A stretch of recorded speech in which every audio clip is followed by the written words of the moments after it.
कैसे हो आप सभी लोग।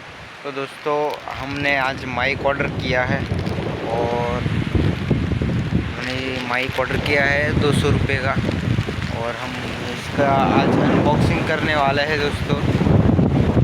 और अनबॉक्सिंग कर रहे हैं इसका और ये इसकी पैकेजिंग तो बहुत ज़्यादा ख़राब है। देखते हैं इसमें कैसा आवाज़ आता है और ये कैसा है, चलो देखते हैं।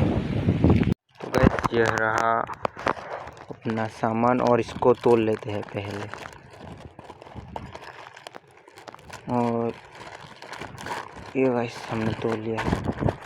अरे ये तो बहुत ज़्यादा ख़राब है यार, कागज़ की हालत देखो और इसकी हालत देखो यार, बहुत ज़्यादा ख़राब है। देख लेते हैं अंदर से भी क्या है।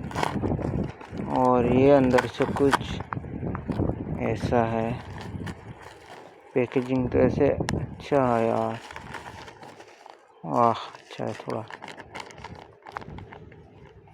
और चलो ये पूरा खोल लेते हैं। चलो गाइस ये निकल गया अपनी माइक। और ये साथ में क्या दिया हुआ, ओ कॉलर को लटकाने का।